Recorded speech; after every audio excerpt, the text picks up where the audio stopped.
లాగా తిరిగే పరిస్థితికి పట్టుకొచ్చింది ఈ కేటీఆర్. ఈ టీ హబ్ అనే ఒక కొత్త పేరు చెప్పి ఏదో 10 కంపెనీలకు ఇచ్చి మిగిలిన వాళ్ళందరినీ మిగిలిన 1000 మంది విద్యార్థులు రోడ్ల మీద వేసిన కేటీఆర్. సో ఆలోచించండి ఒక విద్యార్థులారా.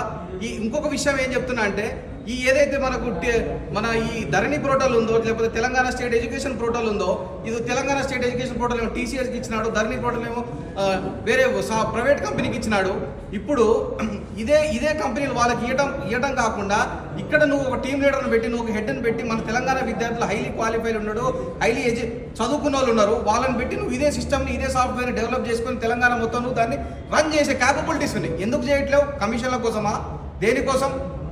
ఇవన్నిటిని కూడా మేము ప్రశ్నిస్తున్నాం. ఈరోజు ఇవన్నిటికి కూడా మేము తెలంగాణ విద్యార్థులు అందరి దేవులకి మేము తీసుకురావడానికి మాత్రం ఇది పెట్టాము. దీనివల్ల మేము చెప్పదలుచుకుంది ఏంటంటే ఈసారి కేసీఆర్ని కేటీఆర్ని బొందబెట్టండి, మన ఐక్యతను చాటండి. దీనివల్ల అర్థమవుతుంది తెలంగాణ విద్యార్థులు అందరూ, తెలంగాణ ఇంజనీరింగ్ విద్యార్థులు, టెక్నికల్ విద్యార్థులు బలమేందో ప్రతి ప్రభుత్వం తెలుస్తుంది. ఏ గవర్నమెంట్ వచ్చినా ఏ ప్రభుత్వం వచ్చినా వాళ్ళకి మన బలం తెలుస్తుంది. తద్వారా మన ప్రాబ్లమ్స్ ఏదైతున్నాయో అన్ని సాల్వ్ చేస్తాం. ఇది మాత్రం మా డిమాండ్. జై హింద్.